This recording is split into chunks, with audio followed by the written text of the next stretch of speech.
What happens when standing out feels risky, but blending in keeps us from becoming who we're meant to be? I'm Wynne Leon, and in this episode of The Life of Dry, I'm talking with author and educational advocate Kym Gordon Moore about her children's book, Hennie and Her Poetry Eggs, a story about courage, compassion, bullying, purpose, and the beauty of being different.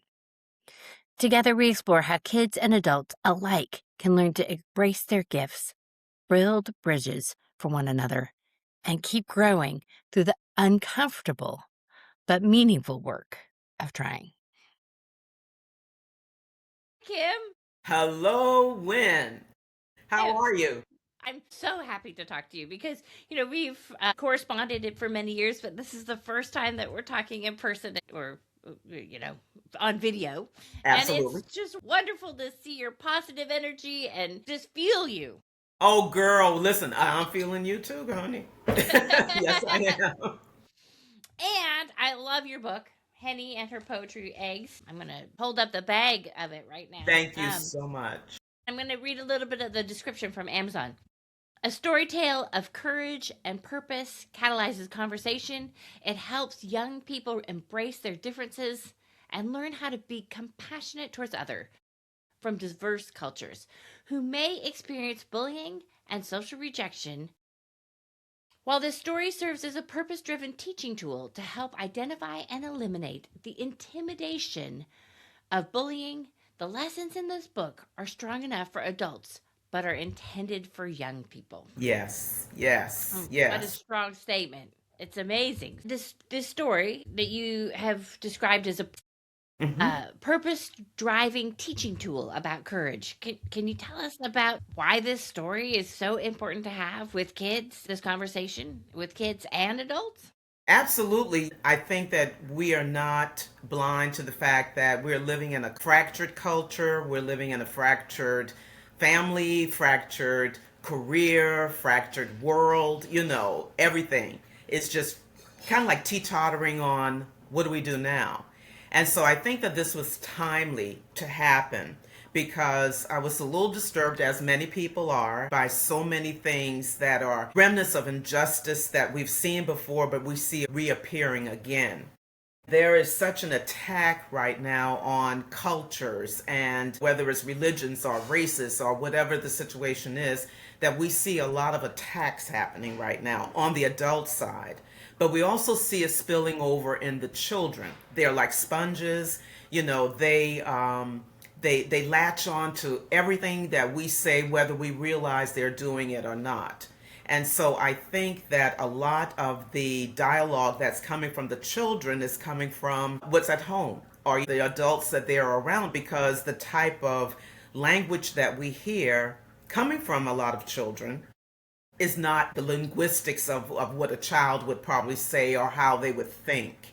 And so I said that this was timely. Like I said, it's no secret. I think people are hopeless, or they feel a little hopeless, because they look at, why even bother right now? Because everything Right. looks like it's going against us. We see Yeah. so many things going on, as we spoke earlier about, even with the oil prices, with the gasoline prices, with what's going on in the grocery stores and markets. And Right. people really don't have a lot of extra income in order to do something, whether it's to go on a vacation or whether it's to Right. get the essentials that their family needs. So I just think that this is timely right now because we have lost the fabric of our compassion and our empathy Mm-hmm. and our love and just embracing people where they are. Right. Hmm. I love that you say that. Lost the fabric of our compassion and the hope that gets driven out when we're really Right. feeling locked down and fear based, right? Absolutely, absolutely, absolutely. And fear is the opposite of faith. I think it may have been Hebrews probably, where it says faith is the substance of things hoped for, the evidence of things not seen. And I think that what has happened is our faith has wavered a little bit because we see so much going on all around us until we just wonder, should I bother? How do I tell my children You have to be Right. positive. How do I tell Yes. my children this is the way you treat other people who may or may not even look like you? So Right. it was just a timely message that was simmering for a while. Yeah. Yeah. And I love what you say about how do we tell our kids this message when things feel really hard for us? One of Mm-hmm. the quotes that you include with this book is, "No one can see your visions and dreams as clearly as you can. Yes. Purpose is the key to creation manifested through vision." Um, Tell us Yes. more about how respecting our differences can create a world where we can be our best. Well, I think everyone has a vision, okay? Everyone has one. We all have a purpose. That's just a divinely ordained thing in every one of us. The vision comes in because each one of us has one. Like, say, for example, with your podcast, it was a vision. Why did you do it? There was something that you wanted to define through this channel, through this medium, in order to reach other people, to inspire, to encourage. So, what happens is that our visions and our dreams may be different from others. So, everyone has one. We just have to tap into it according to the way we do it and not the way someone else does it. Because what's good for Right. them may not be the best for us and may Right. not be the best vice that we need to take at the Right. time. Yeah. And we can't borrow somebody else's vision or purpose. You know Um, what? I'm going to tell you when I tried doing that when I started with my poetry. And I went to poetry readings and I said, "Oh my God, this stuff is just like about the boring and stuff. I have to write boring poems." You know what I mean? I have to kind of like sound like hither or thither and all that stuff. mhm. And when I looked at it, I said, "But what they did isn't what I to do. This is not my voice, that's their voice. This is not my vision of either a book or either art or either some other literary, accomplishment. It's very different. But what happens is that we get so standardized until we get caught up and trapped into what people say, well, this is what you're supposed to do. This is Right. how you're supposed to do it. This is the ABC method. And it doesn't work out that way. Not all the Right. time. Yeah. Right. So you have to find what's Right. best for you. Absolutely. And one of the things I like about the story is that Henny's talent, it's always present Mm hmm. throughout the story. But it's through the help of others that she learns to see it Right. differently. So what Right. do you hope that kids learn about seeing their own talents through this story? I think that with Henny, she got depressed, and I wanted to bring that element to it that she felt down, she felt depressed, she felt left out, she felt alone because everyone else was a certain way. Hence the hens.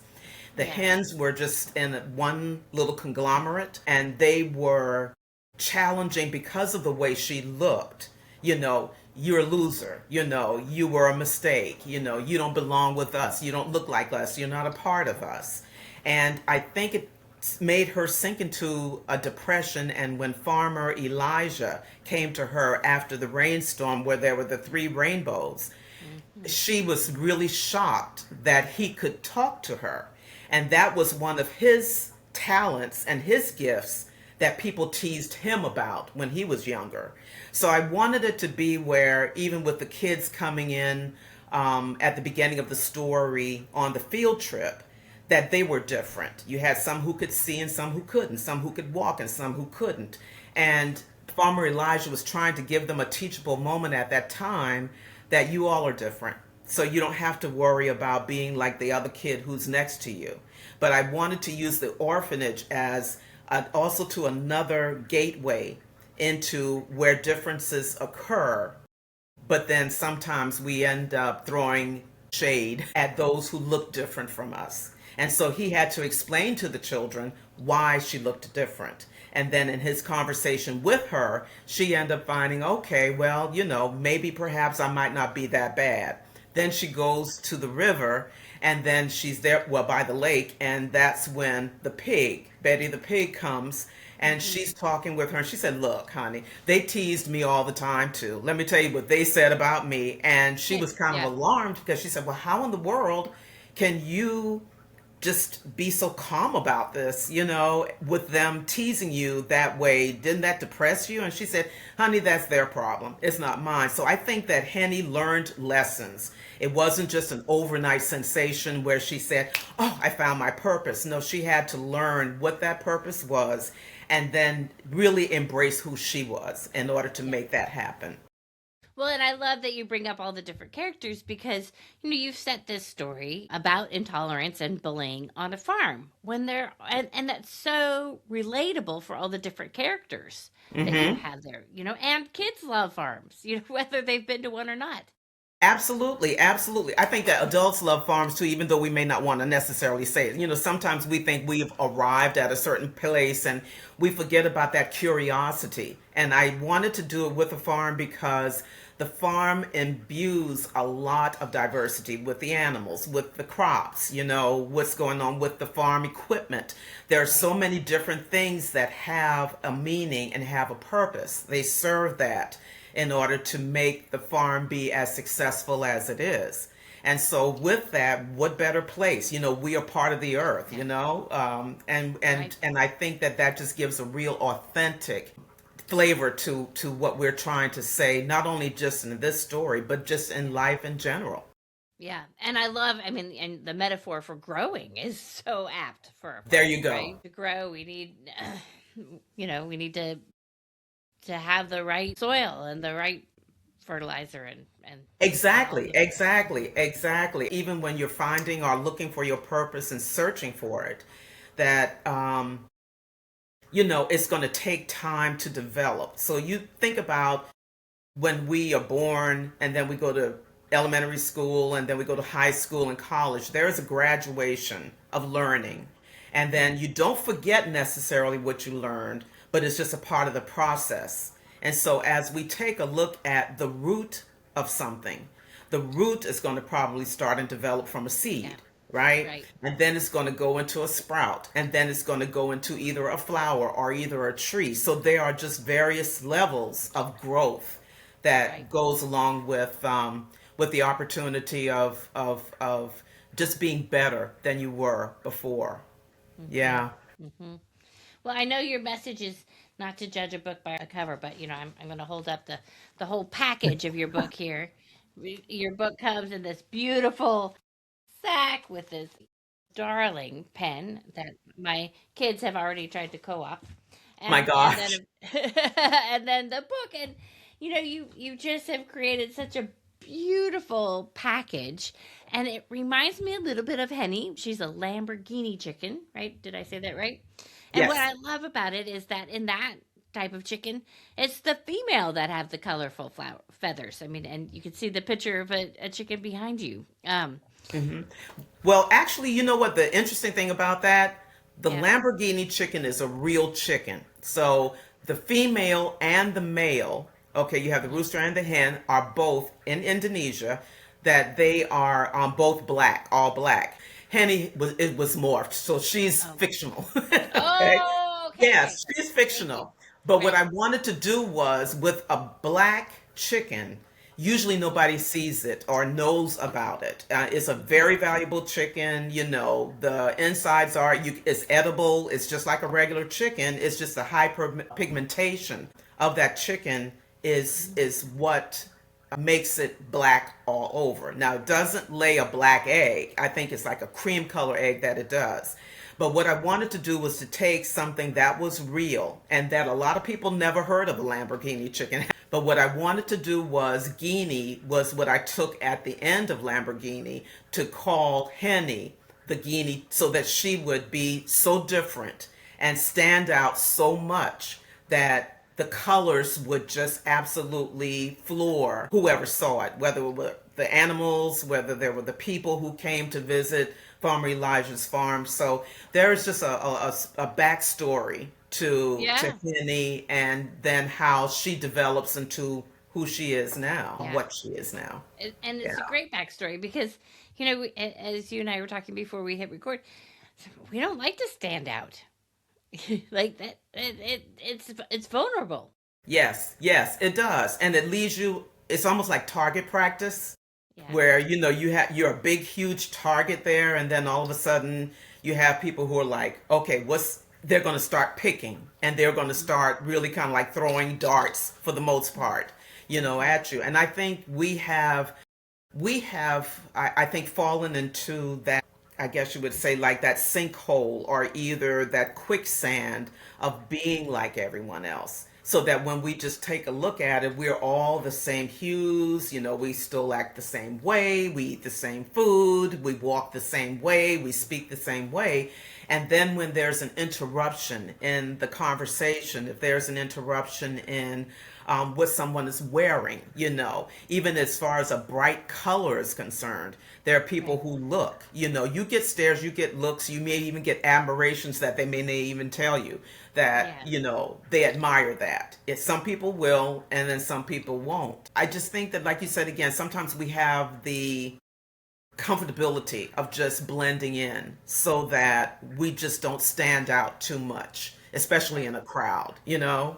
Mm-hmm. Yeah, But it's hard to define your purpose and vision when you're it playing really small. is. And Mm-hmm. just like you said and mentioned earlier, you end up kind of like adapting what someone else does. And so, if, let's say, for example, your son wants to be a rocket scientist, and you're Mm-hmm. saying, well, okay, well, we don't have rocket scientists in our family. But let's say if he wanted to, and his friends wanted to be athletes, Mm-hmm. and they said, man, why would you want to be like a rocket scientist? I mean, that's just so boring and that's just so nerdy. And then he would probably be second guessing himself, like, well, yeah, maybe why should I do it?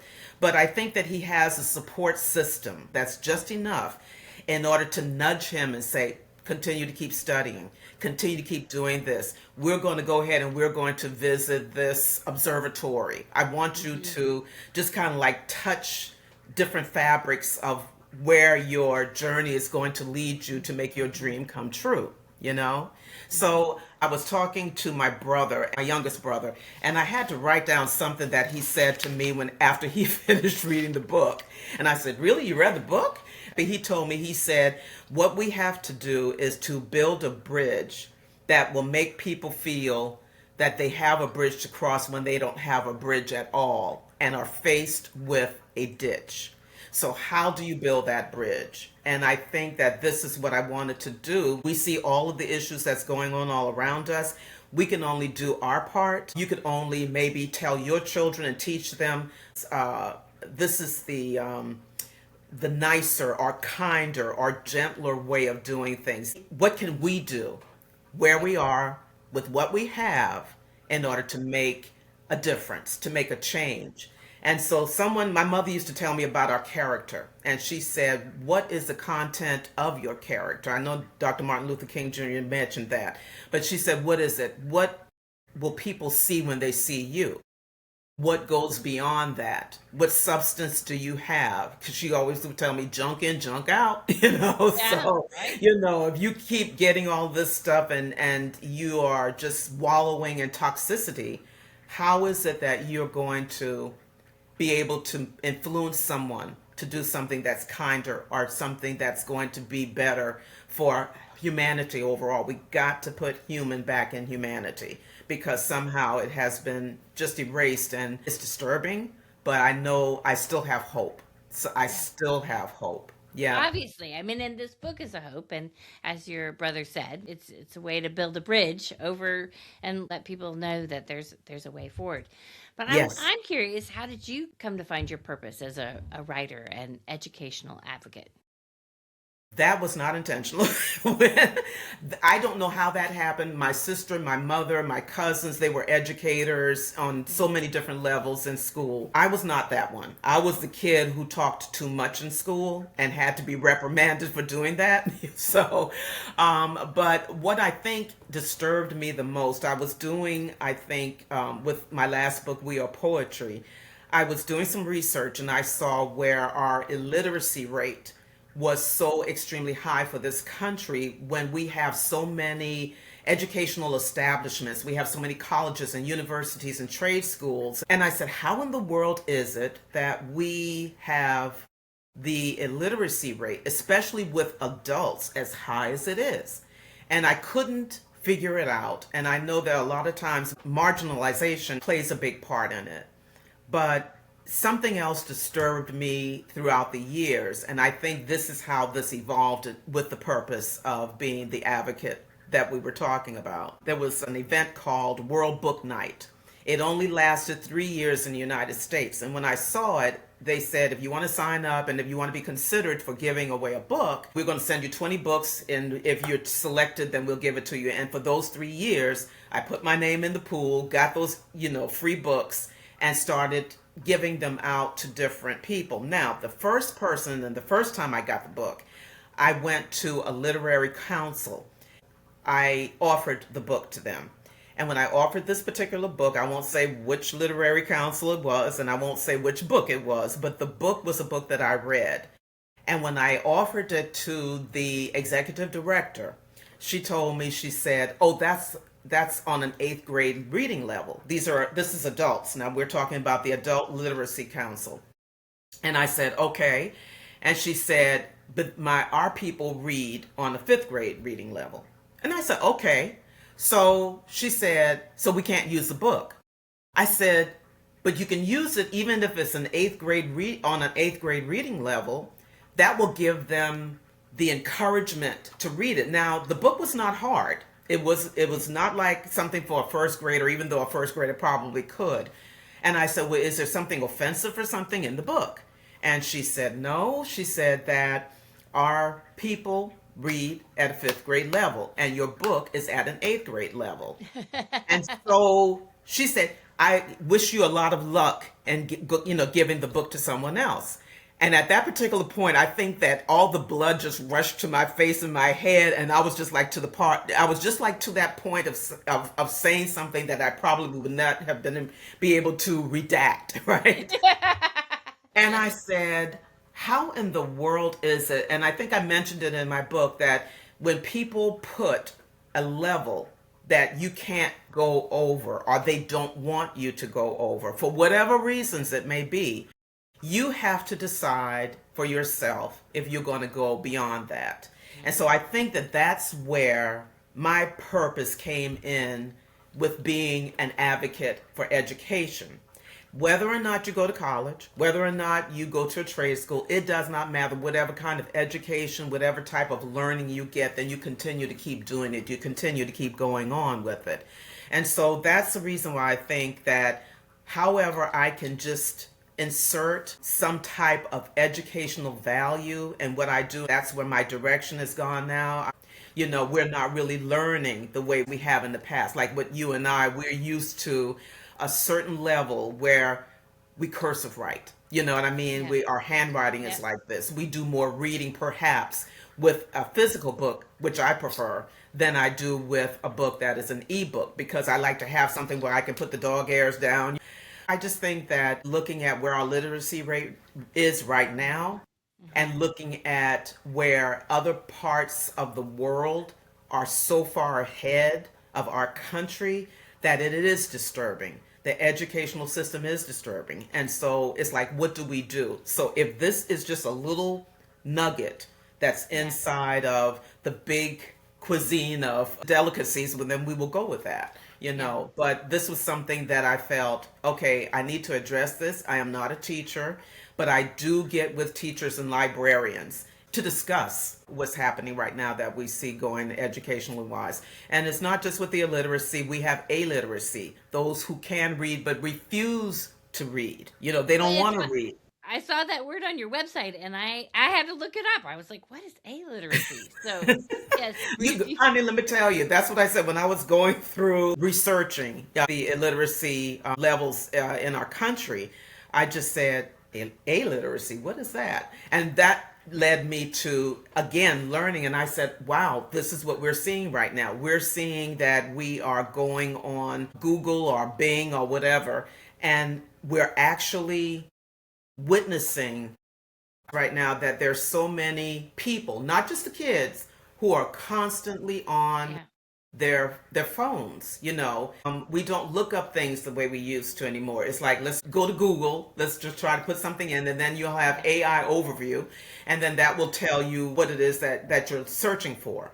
And that's one of the things I wanted to put it in book form. Now I do have it in an ebook form, but I wanted it in book form, and the kids who I know that have been given this book, they actually read it. It makes them stop. It makes them step away from their digital devices. It just makes them sit down and just kind of get absorbed in it. And that's the reason why I put discussion questions at the end of the book, so that it just gives them a prompt to think about the story Right. and think about the message that the story is trying to convey. Yeah. Yeah.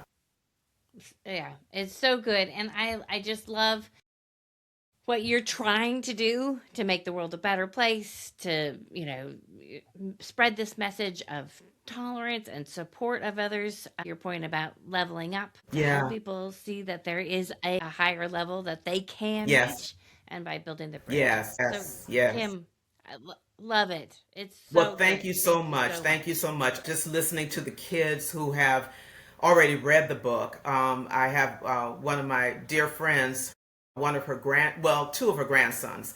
They had a meet a couple of weeks ago, and they didn't do well at the track meet. And so they were really kind of bummed out about it. But when they got home, the book was there for them. And then it was like the poem and and the pens and stuff. And they instantly just started bawling. They were like, oh my God, I cannot believe this. And it got them away from the bad thing that happened, but it also gave them, well, listen, don't worry about it. You got the next time. You have the next time. And I think that we kind of get bummed out when we fail at something. We get bummed out when we don't accomplish something. But that's not the problem. The problem is our patience level on how we get to it, because we're not going to sprint. We're going to go through this journey, and we're going to take our time doing that. Yes, ma'am. That's it.